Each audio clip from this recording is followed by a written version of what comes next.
Paulo, sem ligações com sede. O programa Sede de Expedições para o Mundo da Cultura não é um programa de literatura, é um programa de cultura, o que significa na prática que nós não temos interesse em questões formais das obras literárias que são analisadas aqui. Desde o último encontro, vocês já têm disponível aí um folheto com toda a programação do ano. Quem não pegou ainda, por favor, peça a Patrícia, que está ali do lado, né? Há um folheto com toda a programação do ano. Nesse programa só tem um pequeno erro, o nome do Daniel Defoe, que é o nosso autor de hoje, está errado, foi colocado com A, Dafoe, é Defoe, é o único erro que tem, aliás. Passou esse, impossível pegar todos, né? Como carrapato em cachorro, sempre sobra um que a gente não consegue pegar. E então, o que eu queria dizer é que o nosso programa nesse ano de 2009 não está mais no CETEP, todo mundo sabe disso, está aqui nesse prédio, que é o prédio central da FIEP, e a partir do dia de hoje, provavelmente nessa sala em que nós estamos agora, nos 2 primeiros encontros do ano, nós fizemos uma outra sala. Tudo indica que será essa aqui a nossa sala. Essa sala é muito confortável, vocês reparam aí. Tem os microfones à frente de vocês, só funciona para vocês apertarem o botão. Tem um botãozinho ali no microfone, não tem para cada um, mas dá para dividir bem aí entre vocês. E a nossa metodologia fica mais ou menos igual, muda só o local onde nós vamos trabalhar a partir do dia de hoje. Não é? Esse programa não exige a leitura prévia da obra, mas a recomenda fortemente, no caso da Mall Flanders, que é um livro fácil de encontrar, em sebo, um livro baratíssimo, não se encontra para vender novo. E encontra-se, no entanto, mais de uma tradução, há 2 traduções pelo menos, no Brasil, que eu conheço, ambas muito boas. Eu estou usando aqui, nesse caso, uma tradução de um velho escritor brasileiro chamado Luiz Cardoso, que é uma tradução muito boa, embora já tenha uma espécie de... seja meio datada, é uma tradução de 1955, já não é tão nova assim, né? A tradução que vocês encontram aí com a marca da Abril, Nova Cultural, é uma tradução mais recente, me parece mais contemporânea. Bom, em todo caso, ambas são muito, muito boas. Então, feito isso, né? Dito isso, vocês toparem, nós podíamos começar o nosso encontro de hoje, não é? A visibilidade é boa, né? Não é isso? Temos um ar-condicionado muito confortável e aqui as portas dão para o abismo, portanto, não tem nenhuma pretensão a abri-las, né? Todas as portas que estão atrás de nós dão para o abismo. Que é uma coisa originalíssima esse prédio, né? O prédio todo é assim, tem portas que dão para o abismo. A água está no corredor há um bebedouro com água gelada, não é? Então nós não temos água aqui na sala, o café está atrás de vocês naquela mesa ali no fundo. Não é? E para pegar água, então, por favor, não se acanhem, no corredor tem ali água gelada o tempo todo. Podemos começar então, pessoal? Tá? Então é o nosso terceiro livro, fizemos já a Vida do Artista com do Jovem, do James Joyce, depois fizemos as Eumênides, uma peça grega de Ésquilo, e agora a terceira peça, o terceiro trabalho do ano é o trabalho Mall Flanders.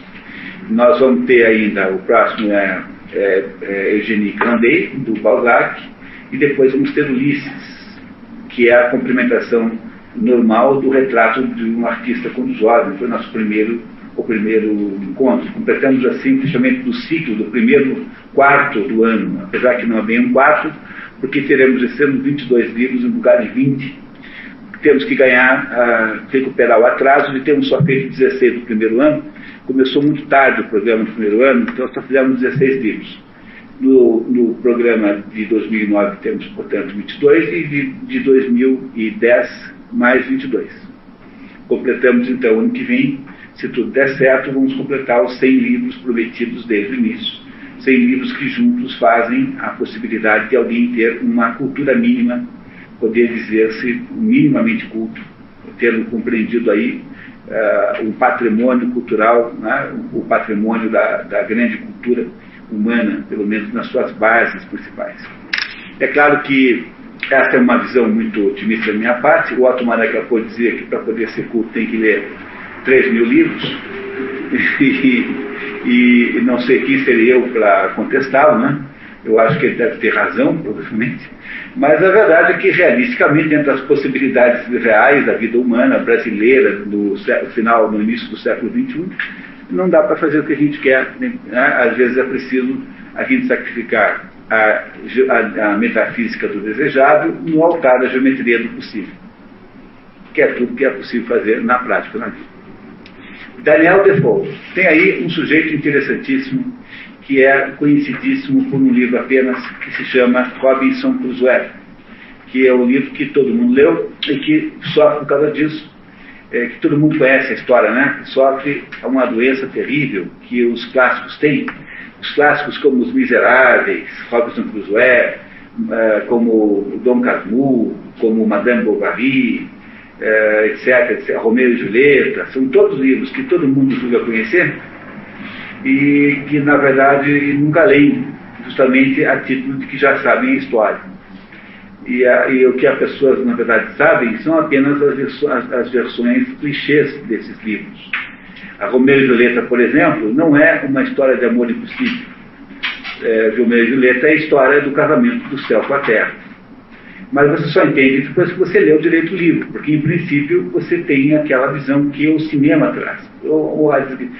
É tanto a vantagem quanto a desgraça do cinema, é que como o cinema é uma forma artística muito mais acessível, você senta lá durante 2 horas, quando você sai de lá, você ouviu toda a história.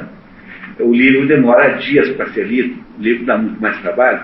Então o cinema acaba sendo um popularizador dessas histórias, mas ao mesmo tempo que ele é um popularizador, ele é um transformador dessas histórias em clichês. Eles interpretam o livro de um certo modo, criam um certo jeito de olhar para aquela obra, e esse jeito gruda e nunca mais, como ninguém lê o livro de verdade, nunca mais você sai daquilo.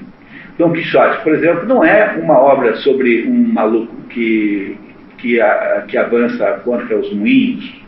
Dom Quixote é uma obra muito mais profunda do que isso, e assim por diante. Os livros clássicos, portanto, têm esse defeito.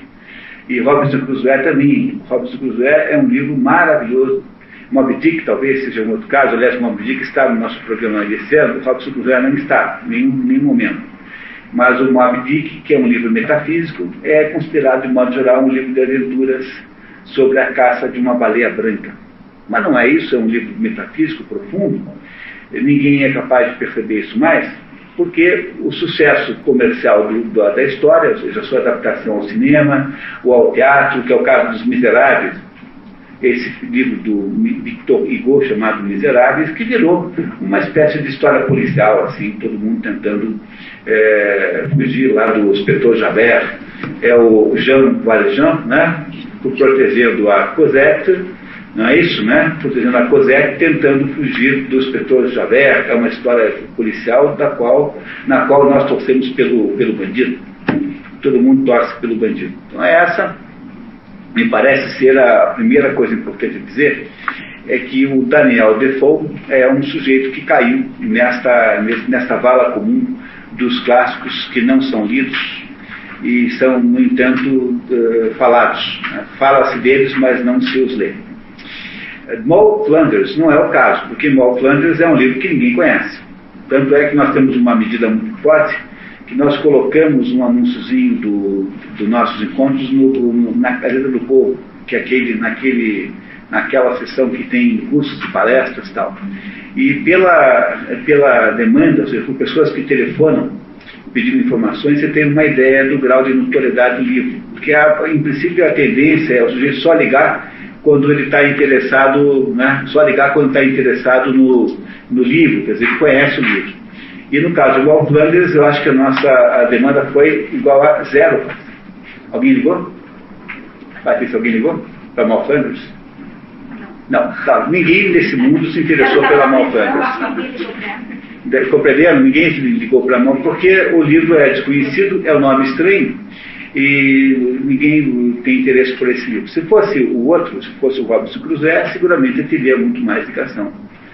E a Moll Flanders, embora tenha toda a potência de cair na mesma situação que caiu o Robinson Crusoe, ela é um livro, digamos, relativamente desconhecido para um leitor mediano, uma pessoa que medianamente se interessa por assuntos de literatura, assuntos culturais. Mas é uma história muito interessante, muito importante, não é um livro extraordinariamente bem escrito, preciso até alertar vocês, não é uma obra-prima de literatura. O Robinson Crusoe é muito, muito, muito melhor, não tem a menor comparação, não é? Mas mesmo assim trata-se de um livro muito interessante, muito instigante e intrigante, que é o que vocês verão em seguida. Mas é preciso, antes, como trata-se de um autor novo, falarmos um pouquinho sobre o autor da história. Vocês receberam aí uma cronologia, todos devem ter esse documento na mão aí. A cronologia do Daniel Defoe. Daniel Defoe nasce em 1660. Para vocês terem um pouco mais de referência, Shakespeare morreu em 1616. Logo, Daniel Defoe nasceu aí 40 anos depois da morte de Shakespeare. É alguém meio distante, né, para os nossos padrões modernos, não é? É um autor um pouco distante.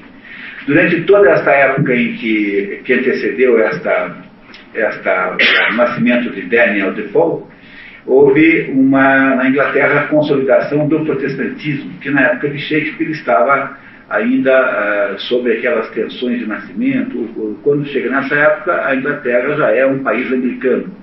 Desenvolveu um protestantismo próprio, né, próprio da Inglaterra, e nasce esse Daniel Defoe numa família holandesa presbiteriana, com dois problemas, portanto: um ser holandês, de origem holandesa, e o segundo, ser presbiteriano e não ser anglicano, em conflito com a religião anglicana. Seu pai, James Foe, a anglicização do holandês Foe, o nome original é Foe, com dois Os, e o que é muito engraçado é que Foe, F-O-E, em inglês significa inimigo.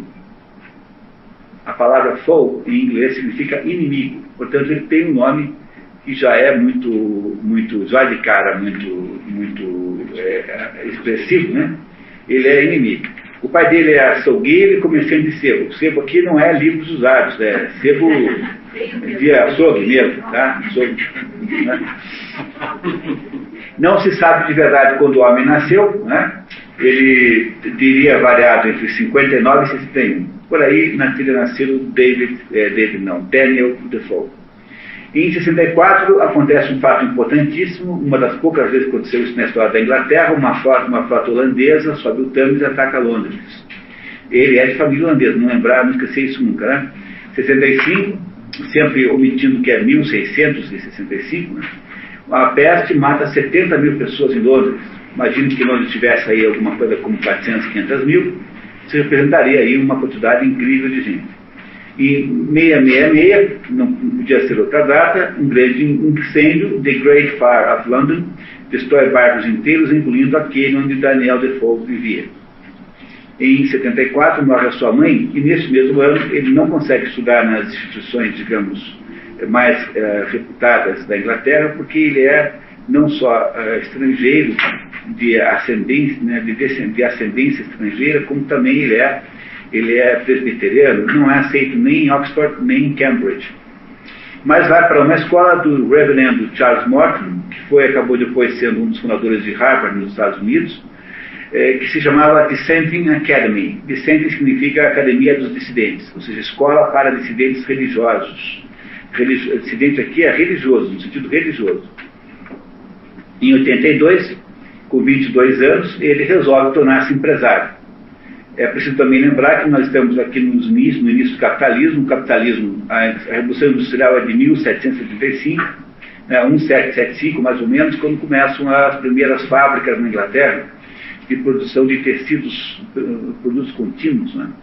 Ele está, portanto, iniciando o capitalismo, está havendo aliás, os intérpretes marxistas do Robinson Crusoe julgam que a história do Robinson Crusoe seja a história do capitalista, o que é uma coisa de uma bobagem de um tamanho imenso, mas em todo caso essa é uma interpretação comum hoje em dia, muita gente que interpreta assim. Mas o Daniel Defoe começa a querer ser empresário, e começa então uma série de atividades, todas comerciais, todas mal sucedidas, nada deu certo. Ele é comerciante de vacas, depois tijolos, depois tabaco, depois mel, depois terras, depois meias, artigos de algodão, vinho, ostras, e até acabou criando gatos almiscarados. Para quem não sabe o que é gato mascarado é um gato que tem na África, da onde se retira de uma glândula uma substância que tem o nome de almíscar, com a qual você faz perfumes. Também existe essa mesma substância num certo boi, que se chama boi almiscarado, e também tem a mesma substância num bode, se não me engano. Há alguns animais que têm essa glândula, que é retirada desse animal e é transformada em perfume. Gatos almiscarados são gatos dos quais se tira esse perfume. Nesse período, escreveria dezenas de textos econômicos e sobre assuntos gerais. Ele era um escritor de textos curtos, basicamente. Em 84, com 24 anos, ele casa-se com Mary Chifley, com quem terá 8 filhos, 6 dos quais sobreviveram, 2 morreram. Gasta todo o dote de 3.700 libras, que era um dinheirão, hoje já é um dinheirão, né? Imagina naquela época, em negócios mal sucedidos. O dote que ele recebeu do pai da sua noiva, ele desperdiçou, dando errado em todos os negócios que ele inventou. Tudo deu errado, não teve nenhum negócio que deu certo. Não era um bom comerciante, não é? Em 85, participa da fracassada reunião de Monmouth, que é dirigida por um certo James Scott contra o Jaime II. Jaime II, que era um rei católico da Inglaterra, que havia assumido o poder via sucessão, não é? No entanto, esta rebelião dá errado e ele é iniciado, no entanto.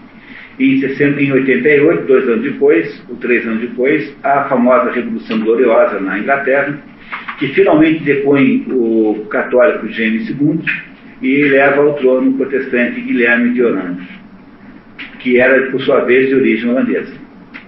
Não é? Em 92 vai à falência, em virtude de todos os negócios que deram errado, e é preso por dívida de 700 libras, embora devesse 17 mil, que é uma fortuna. 17 mil libras é uma fortuna, que ele demoraria 10 anos para pagar. Em 95, muda o nome para Defoe, coloca o D na frente de Defoe, até então o nome dele era Daniel Foe, Daniel inimigo, e para tornar o seu nome nobre, né, para enobrecer o seu próprio nome, ele inventa esse Defoe, um nome que o pai dele nunca usou. Defoe é apenas Daniel e os seus sucessores, né, os seus descendentes. E torna-se Commissioner of the Glass Duty. Glass Duty é o imposto sobre as garrafas. Virou uma espécie de inspetor público do pagamento do imposto sobre as garrafas, um tipo de imposto que havia na época. Em 96 monta uma olaria que vai à falência também. Também não deu certo a olaria. Foi aí então que o nosso Defoe aqui decide largar a mão de ser empresário, tendo então chegado à conclusão de que ele não dava para esse assunto. Não dava certo. Como tem gente que tem isso com plantas, né? Tem gente que põe a mão na planta e ela melhora, tem gente que põe a mão na planta e ela puxa. Então tem planta chamada dedo verde para quando melhora, né? Mas no caso dele chama dedo podre. Porque é o contrário, né? É isso. E ele decide largar de ser empresário e começa a enfrentar uma carreira política. Mas ele, o que era o Daniel Defoe? Ele era um escritor, um escritor de textos rápidos e curtos. Ele tem sempre o viés jornalista, você não perde nunca na sua vida, porque o jornalista acaba se habituando a um determinado tipo de estrutura literária, que a notícia que vai para o jornal, ela é de uma precariedade enorme, né? Então é preciso você ter uma certa objetividade. Quem escreve assim, como já nunca conseguiu escrever a não ser assim, é o Chesterton, por exemplo. Quem leu a Ortodoxia no verão viu que, apesar de tudo, apesar de querer escrever um livro de teor filosófico, ele na verdade nunca consegue perder o viés jornalístico. E Daniel Defoe é a mesma coisa. Ele havia escrito dezenas e dezenas e dezenas de panfletos e de artigos jornalísticos, que quando chegou aí na hora de começar a escrever livro, quando chegou aí na hora de entrar na política, ele não sabia muito bem como fazer isso, mas ele começa a escrever panfletos. Você tem uma briga entre Whigs e Tories. Tories e Whigs são os dois partidos que estão em luta já nessa época, né? Hoje modernamente não é mais assim, que você tem os socialistas que entraram nisso do partido, mas aí havia nessa época uma grande polarização na política na Inglaterra entre Whigs e Tories, digamos, os Tories governistas, os Whigs mais oposicionistas, digamos assim, simplificando muito, e ele põe a pena dele à venda, quer dizer, ele começa a escrever coisas que interessariam para esse ou aquele partido. É assim que o Daniel Defoe entra na política, não como candidato, não como agente político, mas como escritor, como comentarista de assuntos políticos que interessariam, digamos, a essa ou aquela parte. Né? E aí? Então, o que faz ele? Né? Logo em 97, publica um ensaio sobre projetos, artigos de cunho social e político, publica o inglês legítimo, The True Born Englishman, um poema contra a pretensão superioridade racial inglesa, que não gostava lá do tal de Guilherme de Orange, porque achavam-se superiores a ele, né? E inicia aí uma enxurrada de panfletos políticos que duraria quase 20 anos, alternando o interesse dos Whigs e dos Tories. Em 1972 já começou a dar errado esse projeto também, porque ele escreve um panfleto chamado The Shortest Way with the Dissenters, a maneira mais fácil de lidar com os dissidentes, em que, parodiando a igreja anglicana, mas visando os Tories, propunha assassinar sumariamente os dissidentes, os dissenters, sendo ele próprio um dissidente. É um texto, obviamente, cinicamente irônico, né? Isso, por causa desse negócio, ele é preso e é exposto no Pelourinho, ficou lá preso lá na praça pública em 3 dias e é preso em Newgate, uma famosa prisão de Newgate, que será importantíssima no decorrer da nossa história de hoje. Não deu certo, não é? Depois ele escreve uma peça sobre... Ele não foi de modo geral, quem ia para o Pelourinho era atingido por ovos, laranjas, coisas do gênero. E não foi o caso dele, porque a população tinha uma certa simpatia por ele. Tanto é que quando ele sai do preso, depois que ele é solto, ele escreve um panfleto chamado Hino ao Pelourinho, que sai pela rua vendendo de pessoa em pessoa assim. Ele é salvo pelo conde Robert Harley, que era uma pessoa muito importante, que o contrata como espião do político do governo. O nosso Daniel Defoe começa cada vez a se misturar mais com política. Funda o semanário The Review, que irá até 1913, em que ele publica artigos que interessem as posições políticas que o financiam. Depois, em 1905, faz um outro texto irônico, The Diet of Poland, em que ele troca Londres por Gdansk e faz lá uma piada, achando como se fosse em Gdansk, mas ela é em Londres. Em 1906, faz uma reconstituição jornalística de um caso sobrenatural, o retrato autêntico da aparição da senhora Veal. Em 13, é preso novamente por causa de panfletos anti-Whigs, muda a revista The Review para Mercator,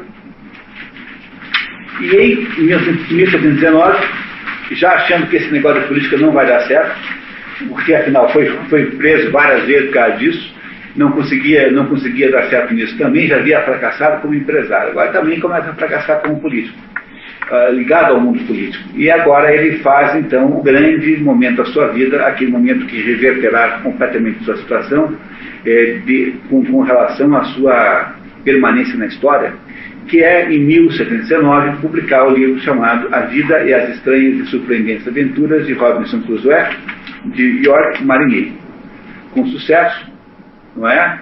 A obra é completada, lança a primeira parte, né? A obra é completada alguns meses depois. Alguns críticos veem nesse livro o primeiro romance inglês. A primeira obra que tem cara de romance na Inglaterra teria sido a história de Robinson Crusoe. Em 20, então, abandona completamente a militância política. Completamente. E vive, então, de publicar textos. Em 22, ou seja, 100 anos depois, antes do Brasil ser independente, 200 anos antes da nossa Semana de Arte Moderna, Daniel Defoe publica Moll Flanders, que é o livro que nós lemos hoje, e o Diário do Ano da Peste, em que ele conta aquela peste que ele, de alguma maneira, presenciou, não é? Publica em 24 seu último romance, Roxana, The Fortunate Mistress. Todos têm muita parecença, são todos obras muito parecidas. Escreve em 26 A História Geral dos Piratas. Em 28 escreve Augusta Triumphant, que é um relato, se encontra isso na internet para baixar, só na internet. para transformar Londres na mais progressista cidade do mundo. Em 29, escreve a História Universal das Aparições e morre em 31, em Londres, em 24 de abril, escondido de credores de uma pensão londrina. Está enterrado no hoje chamado cemitério de Bunhill Fields. Deixou 566 peças literárias, entre livros, panfletos e escritos versando sobre política, crime, religião, casamento, psicologia e assuntos sobrenaturais. Daniel Defoe teria sido também o primeiro jornalista econômico da história. Temos aí, então, portanto, um homem que é, de alguma maneira, um sujeito meio universal na sua época. Aquele conceito do intelectual universal, alguém que consegue lidar com muitos assuntos ao mesmo tempo, mas ele é sempre um jornalista. E, por ser jornalista, sem nenhuma espécie de depreciação da profissão, o jornalista não se caracteriza por muita profundidade. No livro Robinson Crusoe, não sei se vocês leram de verdade, certamente vocês não leram Robinson Crusoe, quando leram tinham 12 anos, na certa, provavelmente.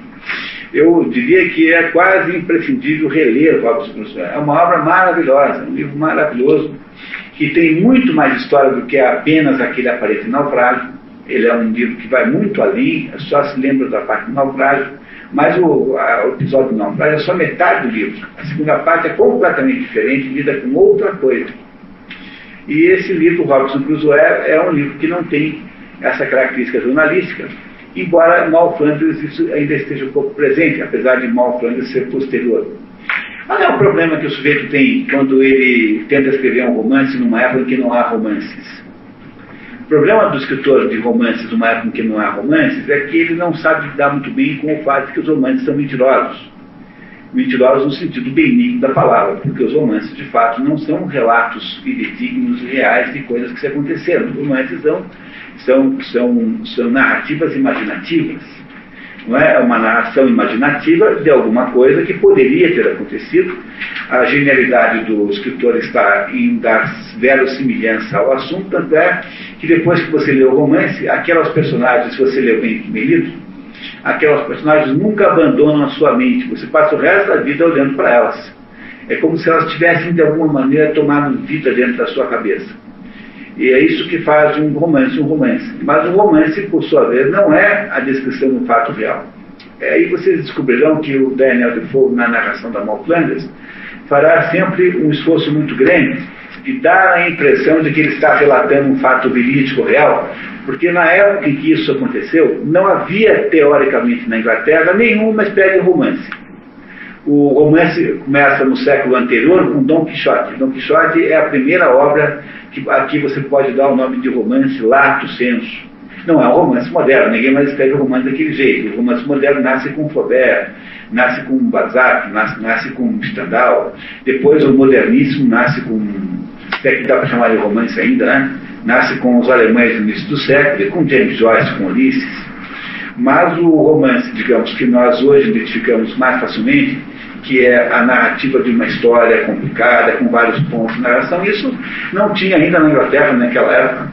Então imagine a dificuldade de alguém que vai contar uma história e que é uma história inventada, embora tenha aí alguma outra ligação com fatos verídicos, mas sempre tem, e que o autor não queria que se achasse que aquilo era verídico, ao mesmo tempo ele não queria que se achasse que aquilo era inventado, né?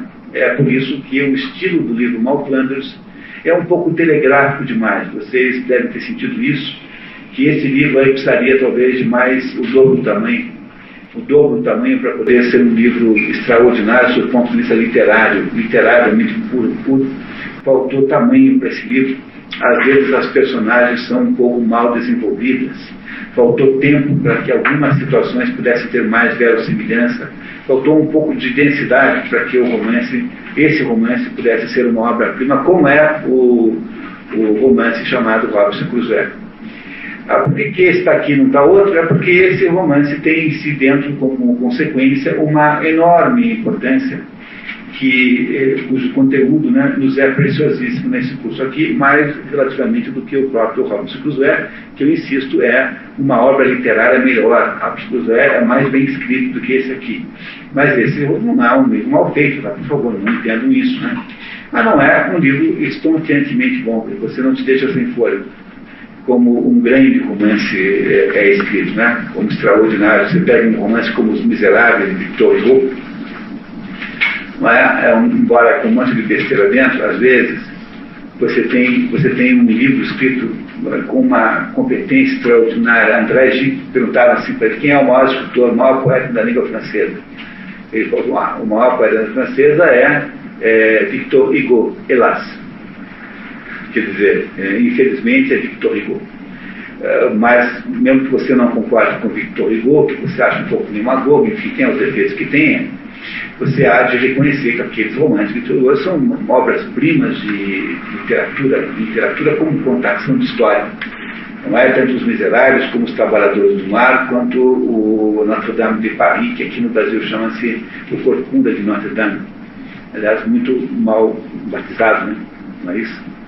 Bom, mas o que interessa aqui, esse livro que nós temos aqui, Mal Flanders, é um livro de importância muito grande, e é aí que nós vamos começar a ler agora em minutos, sem antes que eu os lembre de que esse é um livro feito lá no início da técnica de romance.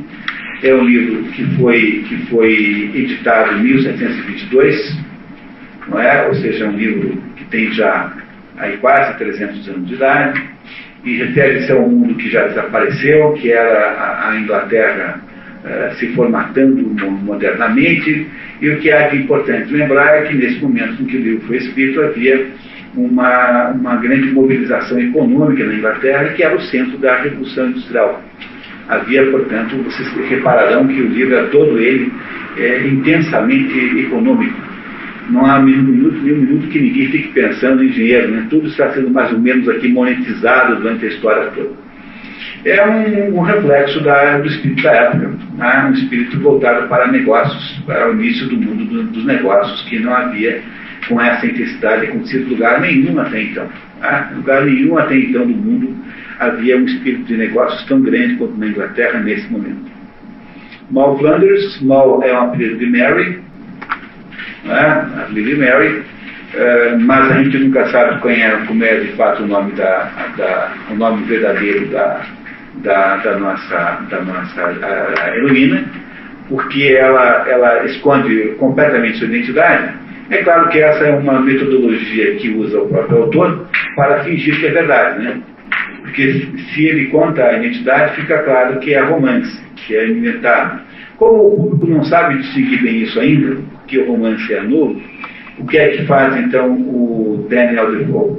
Ele não dá nome para ninguém. Vocês descobrirão que há pouquíssimas personagens que têm nomes. E esse pseudo-sigilo, né, essa pseudo-descrição, é um meio pelo qual ele tenta nos convencer de que essa história é tão verdadeira, é tão real, que ele não pode nem pensar em dar nem pseudônimo para as pessoas, porque afinal de contas isso revelaria as verdadeiras identidades. Essa é a razão pela qual não há nomes na história, pouquíssimos nomes, exceto, é claro, o nome de Mal Flanders. Outra curiosidade interessante é que Flanders é uma região da Holanda e da Bélgica, aquela região holandesa que fica parte na Holanda, parte na Bélgica, né? Que fala flamengo, né? Que é uma língua específica. Até hoje na Bélgica é uma briga muito grande entre os valões, que são os de origem de língua francesa, e os flamengos, que são de origem holandesa. A Bélgica é dividida por essas duas turmas. E o fato de que ele escolheu Flanders como sobrenome da moça, sendo ele mesmo holandês, não deixa de ser uma auto-ironia extraordinária, né? Que a moça não é exatamente um exemplo de decência, assim, na maior parte dos aspectos, né? Então veremos aí que ele ter botado um nome de Flaminga no nome, porque ele é Flamengo, né? Ele Daniel Defoe, de origem Flamengo. Não é holandês. Ok? Vamos lá então? Filha, você quer começar a ler, por favor? A leitura vai ser feita pela Clara, você já conhece, nossa leitura oficial. E vamos lá. Daniel Defoe foi um desses homens que lutaram muito para conviver com o seu tempo, como sugere seu sobrenome. Depois Defoe, significa inimigo. Começando a vida na defensiva, por ter origem holandesa e religião presbiteriana, Daniel Defoe passa por duas fases intermediárias: empresário mal-sucedido e homem político desastrado, antes de descobrir sua verdadeira vocação de romancista, que só floraria em 1719 com a vida e as estranhas aventuras de Robinson Crusoe de York, marinheiro, o livro que o notabilizou. O autor já tinha, então, 59 anos e havia escrito centenas de textos econômicos e políticos. Veja, 59 anos não é uma idade boa para começar uma carreira de romancista. Não, é muito difícil encontrar isso. Você tem ao contrário. Eu andei lendo um livro do Machado de Assis essa semana, chamado A Mão e a Luva, que é uma delícia de livro, uma maravilha, que é, no fundo, um conto de fadas. Né? A Mão e a Luva é um conto de fadas. E ele escreveu esse livro com 20 e poucos anos. Às vezes, a pequena idade gera obras, digamos assim, muito notáveis. Né? Não é fácil alguém começar a ser escritor com 59 anos, porque você não tem aquele instinto, né? O instinto que você desenvolve com a idade, assim, né? Que você vem longo, demora anos para pegar. Começar o seu primeiro grande livro, não é que não tenha escrito nada, escreveu dezenas e dezenas de panfletos, mas começar um primeiro romance com 59 anos é incomum. Não é uma coisa fácil de encontrar quem tenha feito isso, não. O normal é o contrário, começar cedo. Depois de Robinson Crusoe, segundo o autor Maria Carpo, o maior livro infantil da literatura universal, a mais importante obra de Daniel Defoe é As Confissões de Moll Flanders, ou Sucessos e Desgraças da famosa Moll Flanders, publicada em 1722 e estilizada como um romance picaresco espanhol. O romance picaresco significa o romance em que a personagem central é um pícaro. E o que é um pícaro? Pícaro é um tipo humano, homem ou mulher, tanto faz, que é de origem humilde e é um sujeito que se dá bem na vida sendo espertinho, espertalhão. Assim. Pícaro é aquela pessoa de origem humilde que, tendo pouca chance de dar certo, porque ele é quase assim picareta. Provavelmente a palavra picareta deve ter ligações com essa própria figura do pícaro. E ele é o que ele é? Ele é alguém que vai, por méritos próprios de instinto de sobrevivência e porque é criativo, etc., vai criando situações e sair bem das situações que a vida vai trazendo. Isso é um pícaro. A literatura que se especializou nesse negócio foi a literatura espanhola, onde há a maior quantidade de exemplos. Pois essa Moll Flanders é, sob esse ponto de vista, uma pícara. Essa Moll Flanders é a inspiração aí, que é mais ou menos contemporânea, porque é nessa época que começam a aparecer os autores espanhóis que têm a mesma ideia. Como o autor nos conta no prefácio, Moll Flanders é a autobiografia de uma mulher corrompida desde a juventude, ou antes, sendo ela mesma o rebento do vício e da devassidão. Aparece para relatar suas práticas viciosas e até para descer as particularidades das circunstâncias que primeiro a tornaram perversa e a escala do crime por ela percorrer em 3 centenas de anos. É natural ver-se um escritor em dificuldades para revestir de decência em tal relato, de maneira a não proporcionar a ocasião, especialmente a leitores viciosos, de transformá-lo em desvantagem para o escritor. Ou seja, ele não quer que o livro seja um manual de sacanagem. É isso que ele está dizendo aqui. É claro que o livro nem chega perto disso, né? Embora tenha assim, momentos mais picantes, não se trata de um livro com nada explícito, é um livro muito acanhado, né, para padrões modernos, seguramente, para a época talvez nem tanto.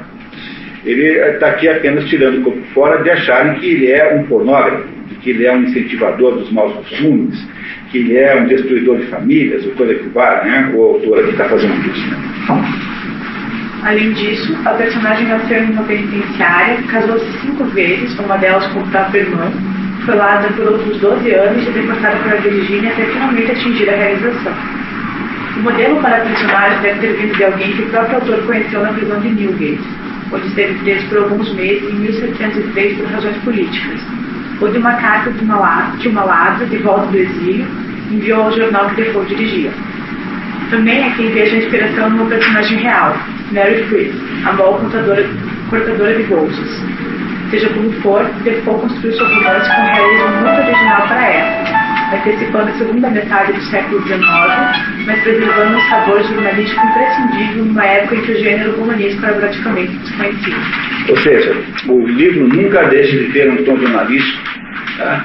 O livro nunca deixa de ter um tom jornalístico, nunca deixa de ter um tom jocoso, um tom, digamos assim, como é que eu diria assim, um tom cômico, mas sobretudo um tom de reportagem jornalística, porque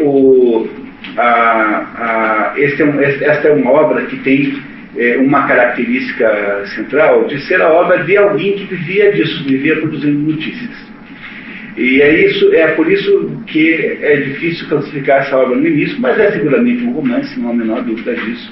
Né? Sendo um romance com toda clareza, me parece que é uma obra que tem aqui, estou chegando aqui a Leoni, eu queria só dizer uma palavrinha. A Leoni Dalprat é de Paranavaí, e ela coordena esse trabalho todo que tem em Paranavaí com o tempo em Curitiba, né? E o Matheus, que fez vestibular agora, está estudando em Curitiba, então a Leoni veio aqui hoje nos surpreender com uma visita. Bem-vinda, Leoni. Tá? Temos 2 lugares aqui, viu? Tá? Se vocês quiserem aqui, não está um pouquinho apertado, mas será um prazer. A Leoni também é a presidente do CODERP, que é uma entidade única no Brasil. Eu queria aqui, com toda sinceridade, dizer da minha admiração, que é uma entidade cívica, comunitária, independente da política, que faz um trabalho extraordinário em Paranavaí, cuidando dos interesses da cidade, sem vinculação com o mundo político, que é justamente a forma que o Brasil não aprendeu a fazer ainda. O dia que for capaz de aprender, nós vamos ter um negócio chamado desenvolvimento econômico aqui. Lá em Paranavaí eles conseguiram fazer, o que é notável. Tá? Muito bem. Enfim, Malplangers. O que dizer da Malplangers? Ela não é nenhum modelo de comportamento humano, né? Vocês deveriam, digamos, levar para as suas vidas a partir de hoje. Eu acho que não é uma boa ideia, assim. Mas é tão interessante a história da Malplangers que vocês perceberão aí, aos pouquinhos, né, que ela tem uma porção de coisas que nos levam a pensar. Vamos começar a história? Alguém tem alguma dúvida até agora? Vocês topam começar? Então vamos lá, então. A narradora, com cerca de 70 anos, começa a história dizendo que seu nome real só é conhecido nos registros das penitenciárias de Newgate e Old Bailey. Nós não sabemos como é o nome dessa pessoa, né? Porque o autor está dizendo que todo o texto é escrito na primeira pessoa, alguém que conta a sua própria vida. E essa história, então, é contada na primeira pessoa de uma mulher de 70 anos, mais ou menos, que conta a sua história pessoal. E ela diz que só quem sabe o nome dela é a penitenciária de Old Bailey e de Newgate, né? Onde ela esteve presa. Muito bem. Talvez seja suficiente que eu vos diga que algumas das minhas piores camaradas, agora impossibilitadas de me fazer mal, pois já saíram desse mundo pelo caminho da escada e da corda, que eu mesmo pensei seguir tantas vezes, conheceram-me pelo nome de Malplangers. E assim talvez eu possa contar sobre esse nome, até que ouça declarar de Deus quem fui e quem sou. Sair do caminho da escada e da corda é ser enforcado, né? Todos compreenderam isso, né? Muito bem. Ela não conta para nós nunca quem ela é, mas ela começou dizendo que ela não está dizendo quem ela é. Muito bem. Sua mãe havia sido presa por um furto insignificante, indigno até de ser mencionado, e condenada à morte. Alegando sua gravidez, Pleading for Her Belly é o recurso oferecido para mulheres grávidas para adiarem a aplicação da pena de morte. Alegando sua gravidez, conseguiu adiar sua execução e acabou deportada para a América. Até os 3 anos, a heroína foi criada por ciganos, depois de abandonada em Colchester e enviada para as autoridades locais para a casa de uma senhora empobrecida, uma espécie de mãe social a que ela se refere sempre como zeladora, que educou na arte do bordado e ensinou boas maneiras. Salvo raras exceções, as personagens do romance não são referidas por nomes, artifício artístico de que Defoe lança a mão para sugerir a descrição que confirmaria a veracidade da história. E cá, pessoal, ela começou a vida bem? Bem mal. Começou mal, né? Começa nascendo na penitenciária. A mãe dela, portanto, era alguém que estava presa lá. Ela não foi salva porque a mãe dela estava grávida, não teria sido enforcada, e ela junto, né?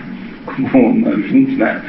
E ela, em seguida, é entregue lá com os parentes entregam com os ciganos somem com ela, fica 3 anos rodando com eles, depois ela acaba sendo abandonada numa cidade, e as autoridades municipais, que tinha lá uma menina de 3 anos, resolveram entregar essa menina para esta mãe social, uma zeladora, que, por sua vez, se nós pensarmos bem, foi uma sorte, né? Porque esta podia ter caído na casa da Malvina Cruella, ou coisa equivalente, né? Podia ser alguém mau, mas não era, né? Ela era essa zeladora era uma pessoa boa, não é isso? O que ela nos diz sobre a zeladora? Vamos ver o que ela nos diz. Essa boa mulher possuía também uma pequena escola por ela mantida para ensinar as crianças a ler e costurar. Tendo, como já disse, vivido outrora com meios mais amplos, educava agora as crianças não só com bastante arte, mas com muito cuidado. Porém, o que valia mais do que tudo isso era que ela os educava também muito religiosamente, sendo mulher sóbria e piedosa, além de aseada dona de casa e, finalmente, de hábitos e costumes honestos. E se nada falássemos a respeito da alimentação comum, dos péssimos aposentos das roupas groseiras, poderíamos dizer que havíamos sido educadas em meio tão elevado quanto na classe do mestre pedante. Não levou alguma sorte também? Pensa aí, né? Afinal, ela, uma menina que não tem mãe, não tem pai, não tem nada, acaba ainda numa casa boa, numa família decente, tal, de uma pessoa decente, que cuida dela, a ensina bem, lhe dá educação, lhe dá a educação religiosa. Não é tão ruim assim o destino inicial da Malplantas, né? Não parece que aí no início ela teve alguma sorte? Deu alguma sorte, né? Podia ser um caso muito pior, podia cair lá na casa de um pedófilo, sei lá, na casa de alguém que maltratava as crianças, mas não foi o caso, né? Deu um pouco de sorte no começo. Quando Paul atinge 8 anos, decide não se tornar criada, seu destino natural segundo as autoridades da cidade, por causa de sua carência absoluta. As mesmas autoridades que haviam colocado ali, agora dizem assim, agora essa menina vai trabalhar como serviçal na casa de alguém, com 8 anos. Não esquece que estamos no século XIX, no século XVIII, né? No século XVI, século XVIII, XVI ainda, né? Ainda é 16. E essa menina, então, perdão, 17, né? 17, e essa menina está destinada a ser uma criada de 8 anos na casa de alguém. Ela insiste em tornar-se uma dama de qualidade, exatamente como uma vizinha que admira e parece ser costureira, mas que é, na verdade, prostituta. Todos riem das pretensões ingênuas da menina, cuja inocente determinação encanta a zeladora, que decide manter Mol como sua assistente. A menina escapa de virar criada. Não deu sorte de novo? Não. Porque queriam que a menina fosse trabalhar na casa de alguém carregando água do poço, né? Lavando roupa, enfim, o que for. Mas não, ela como quer ser uma dama de qualidade, porque ela acha que a vizinha é isso, e embora a vizinha seja prostituta, mas ela não sabe fazer a diferença, né? Ela apenas é uma mulher lá que parece assim vistosa. E ela então, como tem esse discurso que ela não quer ser criada, quer ser dama de qualidade, então ela consegue criar, assim, encantar a zeladora que a adota daí, né? Não era mais agora uma interna, digamos, daquela casa, mas passou a ser uma espécie de adotada, e essa mocinha, essa menina adotada agora passa a ter uma vida melhor, não é isso? Não deu certo de novo, pessoal? Deu sorte ou não deu sorte? Deu, né? Continuando. Mol, por ser bonita e inteligente, torna-se a criança favorita das senhoras ricas que visitam a casa da zeladora e lhe dão pequenas quantias para suas despesas pessoais. As pessoas da sociedade que financiavam aquela caridade, né? Aquilo era uma caridade, né? E vinha lá, o pessoal trazia roupa para as crianças, aquela coisa dos ricos ajudarem aquela obrazinha, né? Mol ganha dinheiro bordando também. Ao atingir os 12 anos, não só pagava a zeladora que ela despendia comigo, como ainda me vestia e guardava algumas economias. Todos têm curiosidade sobre essa menina fora do comum. Afinal, elas me perguntaram o que significava ser dama de qualidade, e isso me perturbou extraordinariamente. Entretanto, expliquei de maneira negativa que era uma pessoa que não se dedicava aos afazeres pesados. Ficaram muito encantadas, a minha tagarelice lhes satisfez, parecendo-lhes bastante agradável. Depois disso, me deram algum dinheiro. Quanto a esse, eu entreguei a minha zeladora, como a chamava, prometendo que ela teria, como naquele momento, tudo que eu viesse a ganhar mais tarde. Por essas outras coisas que eu dizia, a minha velha amiga começou a perceber o que significava para mim ser dama de qualidade, isto é, apenas ganhar o pão à custa do meu próprio trabalho. Finalmente me perguntou se era exatamente aquilo. Respondi que sim, insistindo eu em explicar que viver dessa maneira era ser dama, segundo o modo que eu imaginava. Porque, acrescentei, citando o nome de uma mulher que consertava rendas e lavava as roupas das senhoras. Essa sim é uma dama de qualidade e chamo-na de Matilde. Então, qual é a impressão que vocês têm sobre a Malflanders até agora? A vidinha da Malflanders, que parecia ser um desastre total, né, por ser filho de mãe condenada à morte, uma penitenciária, entrega a ciganos, não parece que o destino dessa menina mudou e que ela tem aí alguma perspectiva agora? Não pode não ser grande coisa, mas não é, por outro lado, uma vida tão desgraçada quanto aquela que aparentemente iria acontecer, não é? Não é isso? Parece que teve aí alguma mudança positiva? Teve, né? Podemos dizer isso, né? Não é isso? Muito bem. Não tendo mais que ser criada, ela vai ficar então até 14 anos na casa dessa senhora, ajudando a fazer trabalhos domésticos, cuidando lá, fazendo bordado, ensinando as crianças, enfim, uma vida até razoável. Tudo isso desmorona na hora em que, ou então aparenta desmoronar, na hora em que a zeladora morre, que é o que acontece em seguida. A zeladora morre e Moll, com 14 anos, é adotada por uma das famílias ricas de Colchester, tratada como filha. Há 2 meninas e 2 meninos na casa. O resumo não está dizendo para vocês isso, mas houve até mesmo uma certa disputa por ela. Havia 2 famílias querendo brigar para ficar com a Moll Flanders. Essa menina que se chama de Moll Flanders, né? Nós achamos que é Moll Flanders. Ela era muito bonita, muito agradável e muito inteligente. Uma criança, portanto, desejadíssima, né? por famílias ricas que a conheciam daquela frequência lá, a casa da zeladora. Ela acaba então indo para uma casa onde há 4 crianças, 2 homens e 2 mulheres, 4 jovens, assim como ela. E é nessa casa, uma casa rica, e aí então nós começamos a sonhar com uma hipótese de gata borralheira, né? Como se ela fosse ser a gata borralheira da casa, ou seja, aquela criança que seria explorada pela família por ser adotada, assim, mas não ao contrário. Na verdade, o que acontece é que ela dá-se muito bem. Reparem o que acontece com ela nessa casa. Ali continuei até a idade de 17 a 18 anos e tive todas as vantagens da educação que podem imaginar.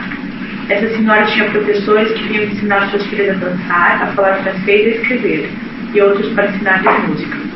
Como eu estivesse sempre em sua companhia, aprendia tão depressa quanto ela. E se bem que os professores não fossem pagos para me ensinar, eu aprendia por imitação e perguntas tudo que elas aprendiam por instrução e direção. Em suma, aprendi a dançar e falar francês tão bem quanto elas, e a cantar melhor ainda, porque tinha a voz mais agradável.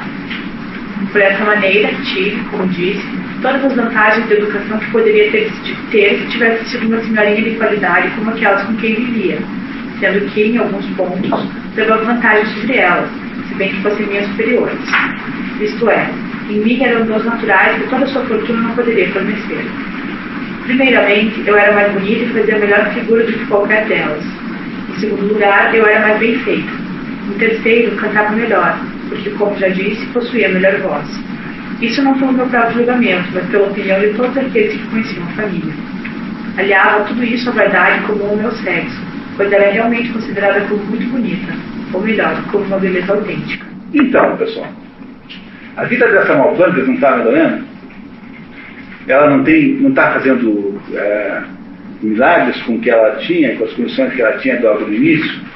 Agora ela tem uma educação, ela sabe francês, sabe dançar, sabe cantar, ela tem uma educação equivalente a uma moça de classe aristocrática inglesa da sua época. Não é? Não é isso? Considerando que ela não tinha nada, que partiu do zero, ou menos que o zero, né? Partiu de uma situação quase sem remédio. Não parece a vocês que até agora a vida dessa moça dá certo? Parece, né? Muito bem, né? Então vamos ver o que acontece em seguida. Começa agora a ficar mais complexa a vida da moça. Vamos ver por quê. Na medida em que Moll começa a tornar-se mulher, é percebida pelos 2 rapazes que vivem na casa.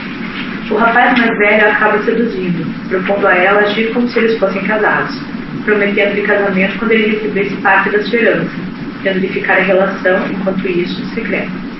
Ele lhe dá dinheiro após cada encontro. Desta feita, tendo sido transformada numa espécie de amante, ela se acha perdida. Desse modo, eu me entregava à ruína sem a menor inquietação. Poucas coisas foram tão completamente estúpidas e ambos zoados. Se eu tivesse agido de acordo com a decência e resistido, como exigiam a honra e a virtude, ou ele teria renunciado aos seus ataques, não encontrando mais oportunidades que lhe dessem esperanças, ou, então, teria sido levado a belas e decentes propostas de casamento. Então, não houve aqui um fato, portanto, divisor de águas na vida dela? Porque se até então tudo tinha dado muito certo, agora ela tem um problema sério, que é o fato de que ela tornou-se amante de um dos meninos da casa. E isso poderia não ser um problema se não houvesse uma complicação que acontece em seguida, nós já veremos qual é. Mas ela admite aqui, claramente, ela está fazendo um livro de memórias, né? admite claramente ter cometido um erro. E o erro foi ter cedido aquela proposta que lhe fez o irmão mais velho, cujo nome nós não temos a menor ideia, que ela não conta o nome desse irmão mais velho, não sabemos como ele se chama. Permanecerá para todo sempre como o irmão mais velho. E ela então admite aqui que errou em topar aquela proposta. Aquela proposta, de acordo com ela, foi desastrosa. Por quê? Porque em seguida aconteceu um outro fato. Vamos ver qual é. Por outro lado, Robin é filho de Robert, o irmão mais novo, realmente apaixonado por ela, deixa claro seus sentimentos e pede em casamento. Moll, que acreditava comprometida com o irmão mais velho, consulta-o, e para seu espanto, ele sugere que ela aceite a proposta. Moll vê-se assim em situação muito delicada. Rejeitada e deplorada pelo mais velho, que ela ama, precisa casar com uma jovem, que ela não ama, para salvar sua reputação e a da mãe. Ela cai de cama com febre delirante. É de fato uma situação grave essa? É um problema grave? Porque o outro acha belíssima ideia que ela case com o irmão dela, porque ele se livra da moça. Não é? Não é isso? E para a moça teria a vantagem de estar casada naquela família rica. Porque afinal a diferença de nível social entre ela e a família era enorme. Né? Ela era uma coisa qualquer, uma órfã, né? E a família era uma família de posses, tal, com certa riqueza.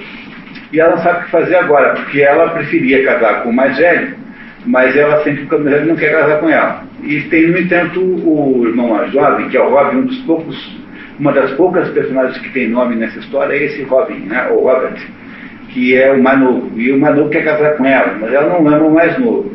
E ela quer ficar com o mais velho. Mas como é que ela vai fazer isso?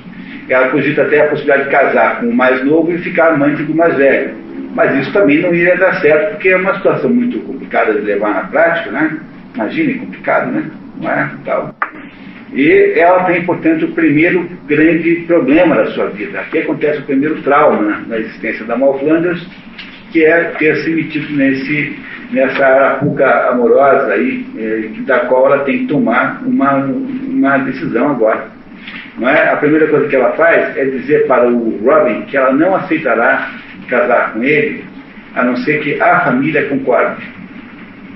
A família precisa dar a sua concordância explícita, o que melhorou muito a aparência da história para a família, porque se ela está exigindo isso, é porque ela não é uma caçadora de dotes, não é alguém que a família deva vetar como possibilidade.